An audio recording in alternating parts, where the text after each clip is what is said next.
of English, this is M. Rahman and you are attending Forensic classes of English language. We welcome you to our topic causative verbs और इसके अंदर आज हम causative verb सीखने जा रहे हैं। causative verb अपने आप में एक बड़ा ही confusing और complicated टॉपिक लगता है। वास्तविकता यह है कि इतना complicated है नहीं।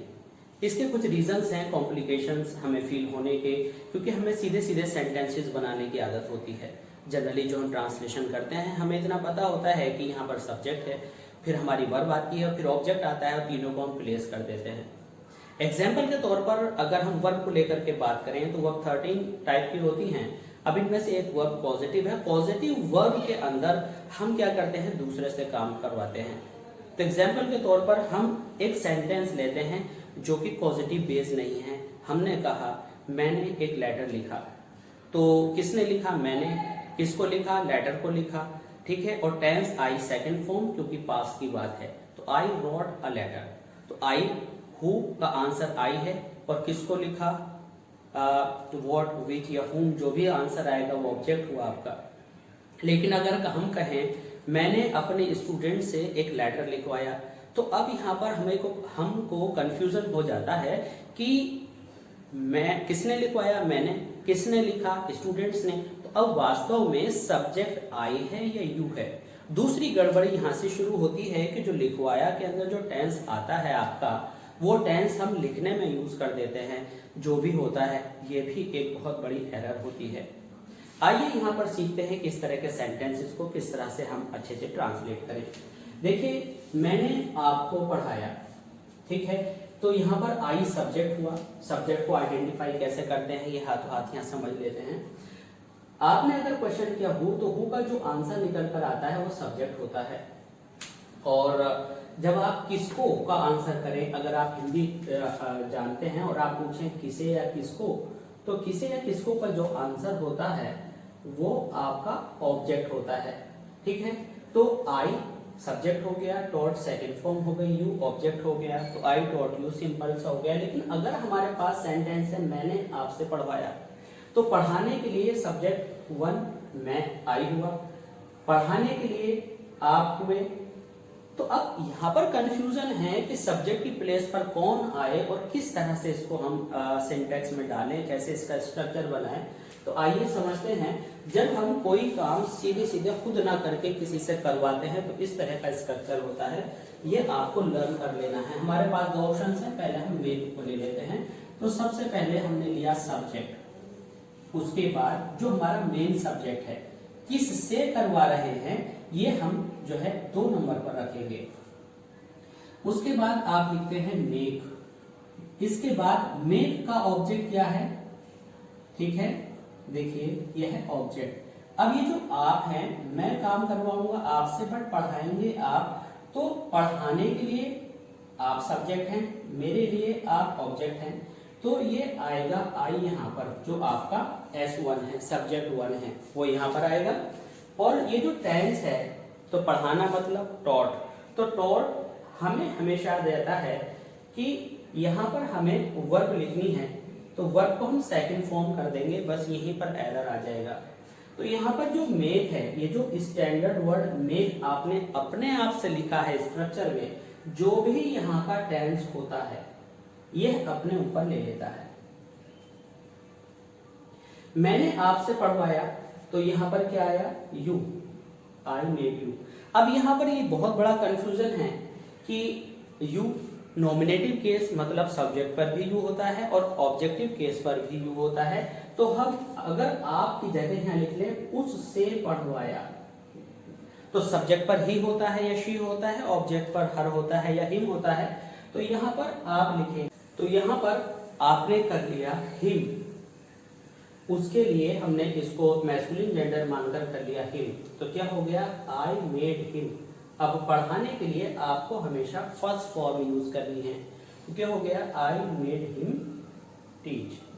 तो आपका क्या स्ट्रक्चर हुआ कि सबसे पहले आपका सब्जेक्ट है, ठीक है, यहाँ पर आप देख सकते हैं सबसे पहले आपका सब्जेक्ट है, सब्जेक्ट के बाद आपका यहाँ पर मेक है। मेक अपने ऊपर जो भी टेंस के अंदर सेंटेंस के अंदर आने वाला टेंस है उसको अपने ऊपर ले लेता है।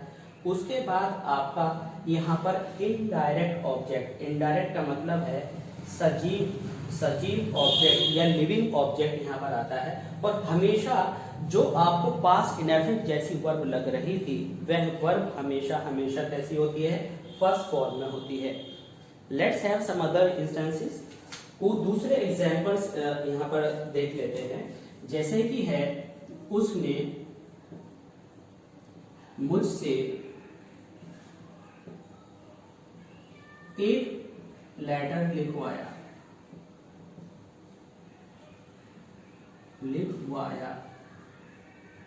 तो उसने के लिए ही, लिखवाया के लिए पास्ट डेफिनेट आ रहा है तो मेक का मेड, ही मेड किससे, मुझसे, तो मी हमेशा जो है आपका ऑब्जेक्टिव केस में आता है। माना कि लेटर मैं लिख रहा हूं और लेटर लिखने के लिए मैं सब्जेक्ट हूं, लेकिन ये मेक के बाद प्लेस हुआ है इसलिए ऑब्जेक्टिव केस में ही यूज होगा।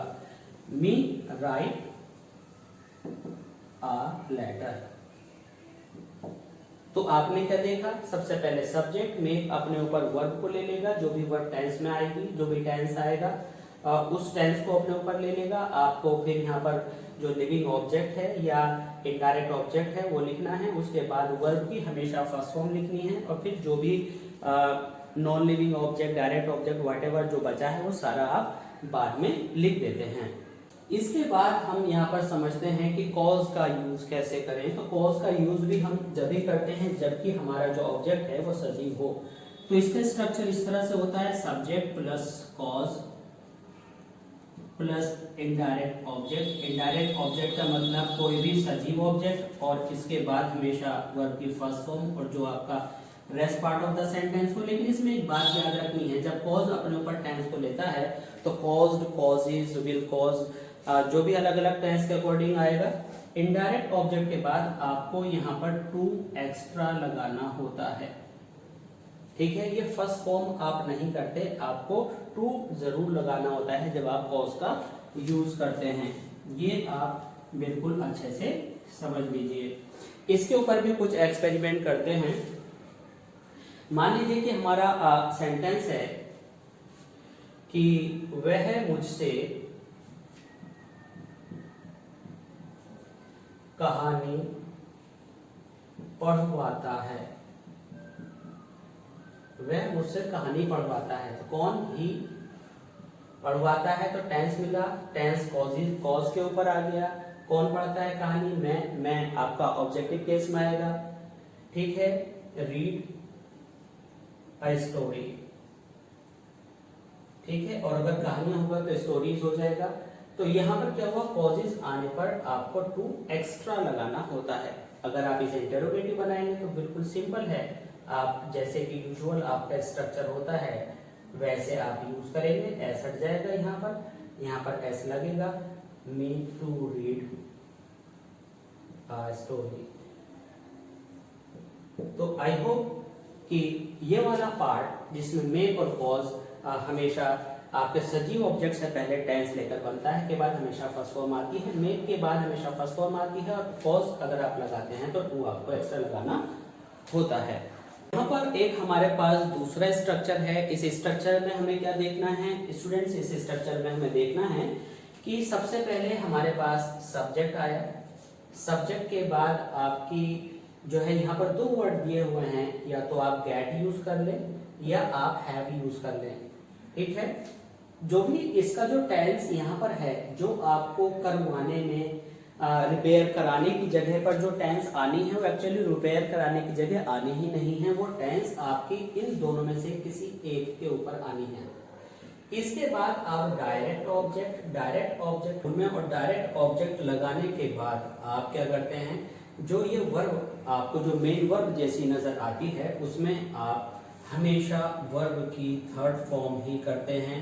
इस थर्ड फॉर्म से इस टेंस का कोई लेना देना नहीं है, nothing to do with this tense. ये टेंस आपका जाएगा, ये पास्ट इनडेफिनिट है ना, तो यहाँ पर आप गॉड करेंगे, गॉड। और हैव अगर है तो गेट की सेकंड फॉर्म गॉड होगी, हैव की सेकंड फॉर्म हैड होगी। इन दोनों में से कोई एक चूज करना है और आपका सब्जेक्ट उसने के लिए ही, शी भी हो सकती है, हमने ही चुना। ही गॉट या हैड, कोई एक, किसका, अपना ताला, अपना मीन्स हिज लॉक, गॉट यहाँ आ चुका, और हमेशा वर्ब की थर्ड फॉर्म रिपेयर्ड, रिपेयर्ड। ठीक है, तो यहाँ पर हमें ये यूज करना सीखना पड़ेगा।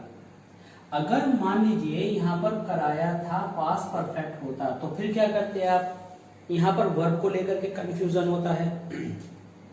तो यही सेंटेंस आपका सब्जेक्ट वर्ब अग्रीमेंट में भी यूजफुल है, यही आपका वर्ब में भी यूजफुल है, तो कई तरह से यूजफुल है। तो यहाँ पर आप क्या करते, फिर आप यहाँ पर इस तरह से करते, ही हैड गॉट, या फिर दूसरा क्या ऑप्शन होता आपके पास दूसरा ऑप्शन होता कि ही हैड हैड।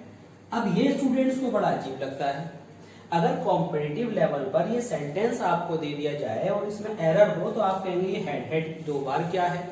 अरे बिल्कुल वैसे ही जैसे did not do your work है, डू भी आ गया और डिड भी आ गया, डू प्रेजेंट इंडेफिनिट की हेल्पिंग वर्ब है और डिड पास्ट इंडेफिनिट की हेल्पिंग वर्ब है, लेकिन दोनों हेल्पिंग वर्ब साथ नहीं आई।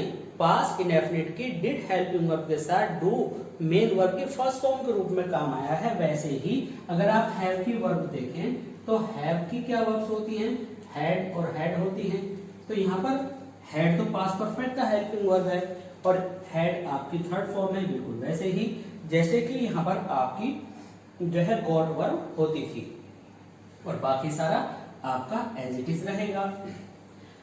अगर कभी कोई ऐसा सेंटेंस आए जिसके अंदर आपका लिविंग ऑब्जेक्ट भी हो और नॉन लिविंग भी हो, इन अदर वर्ड्स सब्जेक्ट कह सकते हैं, जैसे कि हम कहें मैंने उस लड़के से एक लेटर लिखवाया, तो एक तो ये बनेगा I made that boy write a letter. मैंने उस लड़के से एक लेटर लिखवाया, तो दैट बॉय क्या हुआ, एक तरह से हिम हुआ, ये इसका ऑब्जेक्ट है तो ऑब्जेक्टिव केस में यूज हुआ। तो मेड आने की वजह से आपने फर्स्ट फॉर्म यूज किया, और ये फर्स्ट फॉर्म किस लिए यूज हुआ, मेड की वजह से। और मेड किस लिए आया, आपका सजीव ऑब्जेक्ट होने की वजह से, है ना। लेकिन आपका ऑब्जेक्ट तो लेटर भी है, लेकिन अगर आप यहाँ पर आ लेटर लिख लें, ठीक है, आई, तो फिर यहाँ पर आपको गॉट लिखना पड़ेगा, क्योंकि ये लेटर नॉन लिविंग हो गया। क्या लिखना पड़ेगा, गॉट लिखना पड़ेगा। फिर आप क्या लिखोगे, आई गॉट अ लेटर, और फिर रिटिन थर्ड फॉर्म हो जाएगी, क्योंकि नॉन लिविंग वाला रूल शुरू हो गया, ठीक है। और फिर आपको यहां पर लिखना पड़ेगा बाय द बॉय या बाय दैट बॉय। तो मुझे लगता है कि आपको अच्छे से समझ में आ गया होगा। अब अभी हमने क्या सीखा, हमने सीखा कि मेक और कॉज के बाद लिविंग ऑब्जेक्ट, और किसके बाद, गेट और हैव के बाद आप क्या लगाते हैं, नॉन लिविंग। अब हम कुछ ऐसा नया एक तीसरा स्ट्रक्चर देने वाले हैं जिसमें लिविंग होने के बाद भी गेट लगाते हैं। आइए देखते हैं वो क्या है। तो यहाँ पर उस तीसरे स्ट्रक्चर को हम देखते हैं। पहले थोड़ा सा रिवीजन लेंगे। हमारा एक पिछला सेंटेंस था, उस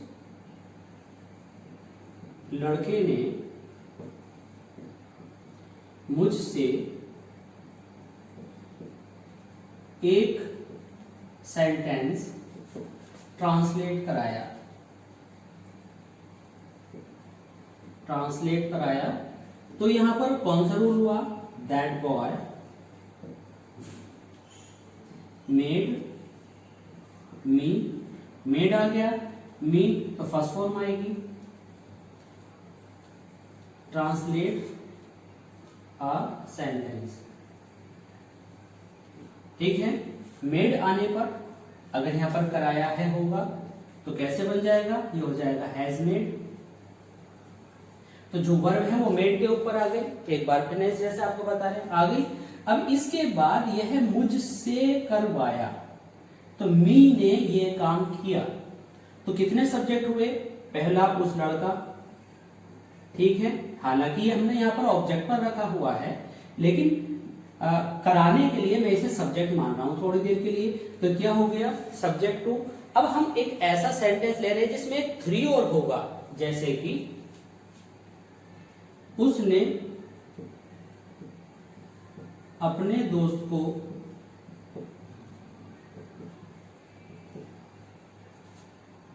गिरफ्तार कराया। अब यहां पर सोचने की बात यह है, करने वाला यह है भाई सब्जेक्ट वन।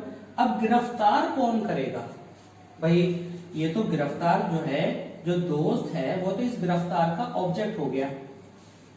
अभी यहां पर मुझसे काम कराया तो मैंने काम किया ट्रांसलेशन का, लेकिन गिरफ्तार कौन करेगा वो यहां नहीं है। तो क्या हमारा जो स्ट्रक्चर होता है, सब्जेक्ट, फिर हम जो भी गेट, मेक, हैव, कॉज, जो भी सिचुएशन के अकॉर्डिंग हम चुनते हैं, तो यहाँ पर जो भी रखा हुआ होता है वो इस वर्ब के लिए काम करता है। लेकिन ये तो खुद ही गिरफ्तार हो रहा है, तो गिरफ्तार करने वाला कहाँ है।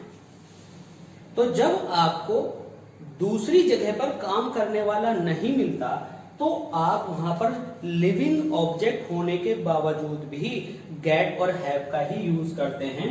तो इसका ट्रांसलेशन बनेगा he got his friend arrested। अब ये क्या हुआ, ये ट्विस्ट है यहां पर। अब अभी तक जो हमने सीखा ये इसके लिए काम करता था, लेकिन ये अरेस्ट नहीं हो रहा, ये तो अरेस्ट यहां पर ऑब्जेक्ट पर पहुंचना है। तो फिर अरेस्ट किसने किया, तो इसको यहां रखने की बजाय जब हम यहां रखेंगे तो हमें मेक और कॉज की जगह गेट और हैव को रखना होता है। और चलते चलते हम आपको एक बार ये और बता दें कि ये जो गेट और हैव है, ये will get, will make, will cause, gets, causes, has, ये टेंस के अकॉर्डिंग यूज होते हैं। और गेट और हैव वाले केस में हमेशा यहाँ पर जो वर्ब आती है वो थर्ड आती है, और मेक और कॉज वाले में फर्स्ट फॉर्म आती है, और कॉज के साथ टू आता है। अब आप हमें बताइएगा कि क्या इससे रिलेटेड सारे पैसिव वॉइस आपको बनाने आते हैं। क्या पैसिव वॉइस जब हम पॉजिटिव वर्ब का बनाते हैं तो क्या कुछ चेंजेस होते हैं। अगर आपको मालूम है तो यस लिखिएगा, नहीं तो नो लिखिएगा। और जितनी अगर आपकी नो आती है तो फिर हम बताएंगे कि इन पॉजिटिव वर्ब के पैसिव वॉइस कैसे बनाते हैं। सो स्टूडेंट्स, अगर ये लेक्चर आपको पसंद आया हो तो प्लीज हमारे चैनल को सब्सक्राइब कीजिए और ऐसे क्लासेस ऑफ इंग्लिश लैंग्वेज को, और प्लीज लाइक कीजिए, शेयर कीजिए, और जो बातें हमने कही हैं उन्हें कमेंट बॉक्स में भेजिए। Thanks for being with us, keep on watching और ऐसी classes of English language. Thanks a lot.